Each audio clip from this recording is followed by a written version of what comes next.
Good morning, everybody. I'm Daudu Rotimi, a lecturer of the Federal University Lokoja. Now, I want to quickly go through the breakdown of the lesson plan formats.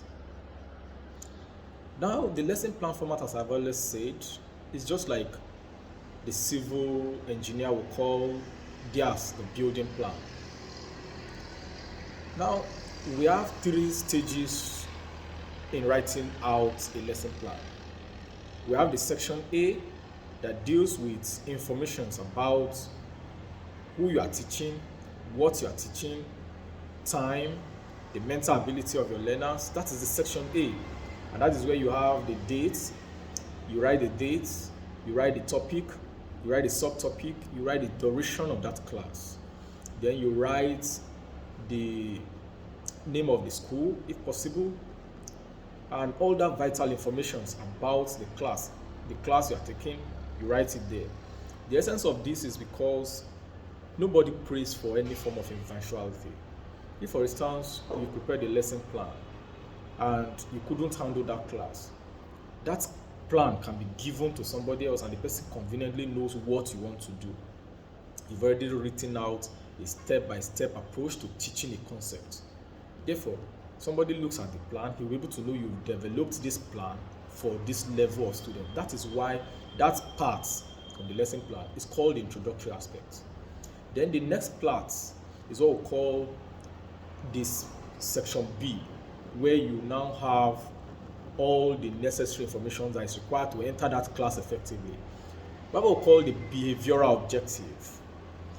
I've always told students every time I have encounter with them that the word behavioral objective shows that there should be a change in this perception, in the knowledge of the students you interact with at the end of your lesson.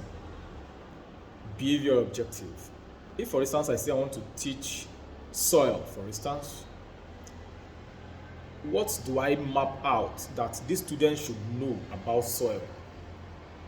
And therefore, if a student comes into my class where I taught soil, the students shouldn't go out of that class without having some basic information about soil.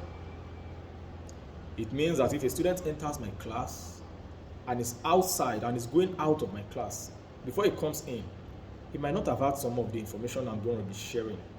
And therefore, those things I've already written in my behavioral objective should be manifested in the life of that child once he's going out of my class. That means if somebody meets the child and the person holds my lesson plan and they meet any student coming out of my class and they say, "Can you do this?" The student should be able to conveniently say, "Yes, I can," and should be able to do it.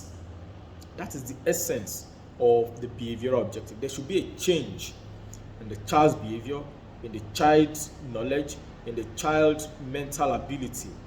There should be some level of increment, some level of change. Some of these children might even have some information about what you are teaching, but might have a wrong notion, a wrong information.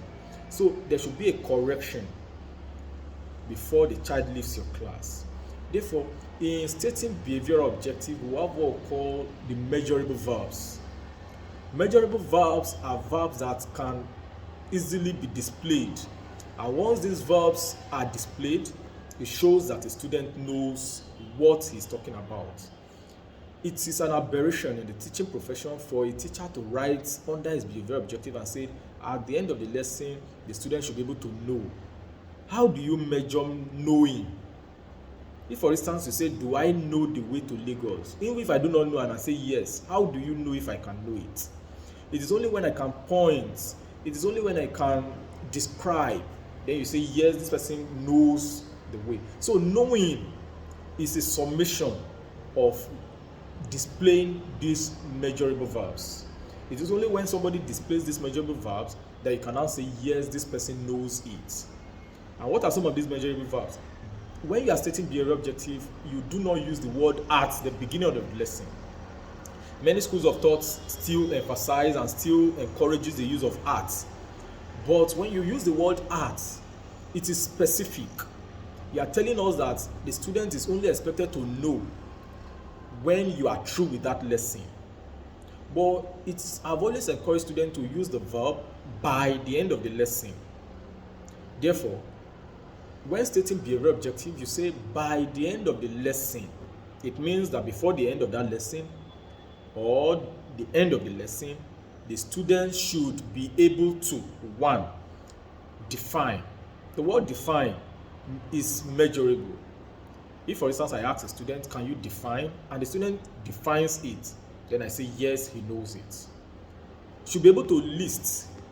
If I ask a student to list and he's able to list, then I know he knows it. Should be able to describe. Should be able to draw.